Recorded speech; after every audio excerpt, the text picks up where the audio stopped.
भगवान शंकर ने मानो मौन रहकर ही स्वीकार कर लिया। मौनम स्वीकार लक्षणम। रति के साथ साथ सारे देवी देवताओं ने भी बाबा से प्रार्थना करी।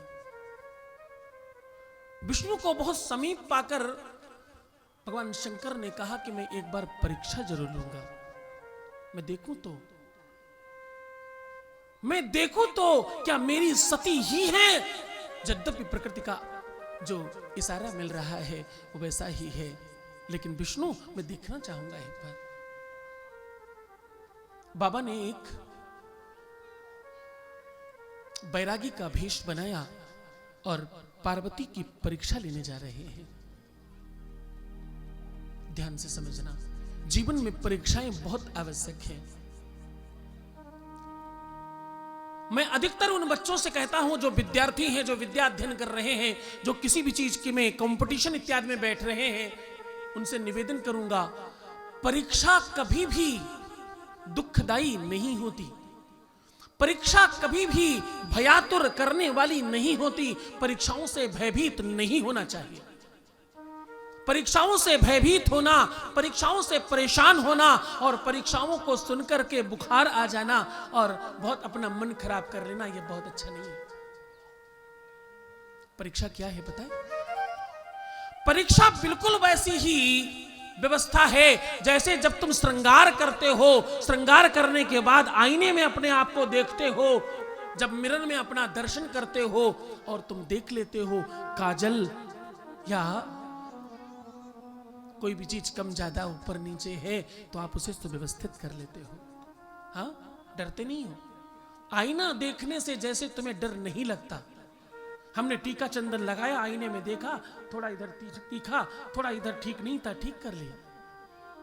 परीक्षा बिल्कुल वैसी होती है। परीक्षा हमेशा तुम्हें और ऊपर उठाने के लिए होती है, तुम्हें श्रेष्ठ करने के लिए होती है और परीक्षा आंकलन करने के लिए होती है। परीक्षा को मूल्यांकन, परीक्षा में जो तुम्हें नंबर मिलते हैं उसे मूल्यांकन करना बोलते हैं। तुम्हारा मूल्यांकन हो रहा होता है। 100 में से तुम्हें 20, 25, 30, 50, 70, 80, 90 जो भी नंबर मिल रहे हैं, तुम समझना जो नहीं मिले सिर्फ उतनी सी मेहनत बाकी है, बाकी तो सब कंप्लीट हो चुका है। बाबा शंकर ने जब माता की परीक्षा ली तो माता ने वैसे ही चिंतन किया। जब भी कोई जाता और शिव के बारे में बात करता तो पार्वती का एक ही जवाब आता, क्या? दृढ़ संकल्प। संकल्प में विकल्प नहीं होना चाहिए। आज ये चाहिए, कल वो चाहिए, परसों वो चाहिए, नरसों वो चाहिए, और ये ठीक नहीं। संकल्प में विकल्प नहीं होना चाहिए। जो चाहिए वही चाहिए। भोजन के समय नाश्ता, नाश्ते के समय भोजन। और अब देखो कौन ही बता रहा है ये बात, कौन ही कह रहा है। इस वाले मामले में तो कह सकते हो तुम, पर उपदेश कुशल बहु तेरे। हमारे यहां कहते हैं सूप बोले तो बोले, चलनी क्या बोले जिसमें 72 छेद।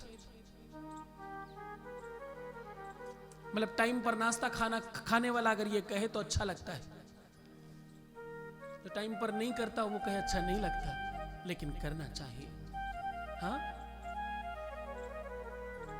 संकल्प में विकल्प नहीं होना चाहिए। संकल्प आपकी दृढ़ता का नाम है।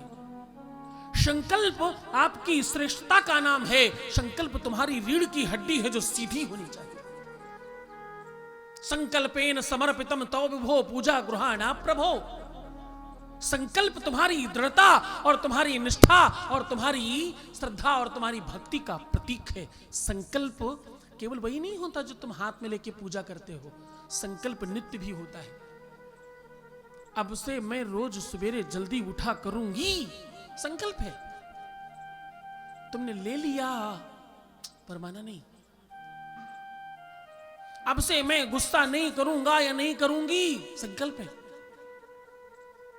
तुम माने नहीं लेकिन संकल्प हो गया। और नहीं मानना, संकल्प में दृढ़ता नहीं लाना, तुम्हारे मूल्य को कमजोर करना होता है, तुम्हें हल्का करना होता है। संकल्प में दृढ़ता और स्थिरता लाना ही तुम्हारी तपस्या और तुम्हारी साधना की पूर्ति का मानक है। हठ योग के अंतर्गत इस पे बड़ी अच्छी बातें करी गई हैं। अगर तुम्हारे संकल्प में किसी भी तरह से विकल्प नहीं आए तो तुम समझना तुम्हारे जीवन में भक्ति प्रवेश हो चुकी है। जो चाहिए वही चाहिए। आपके बीच में कितने सारे बच्चे ऐसे बैठे हैं जिन्होंने अपने संकल्प में दृढ़ता नहीं तोड़ी, जिन्होंने अपने संकल्प में कुछ और आने नहीं दिया, उसकी वजह से उनको वही मिला या वही मिलने के आसार नजर आने लगे जो उनको चाहिए, हर हाल में चाहिए। हाँ, जो चाहिए वो चाहिए। उसमें संकल्प में तुम दृढ़ता कैसे नहीं रख पाते? तो मजबूती रखो अपनी।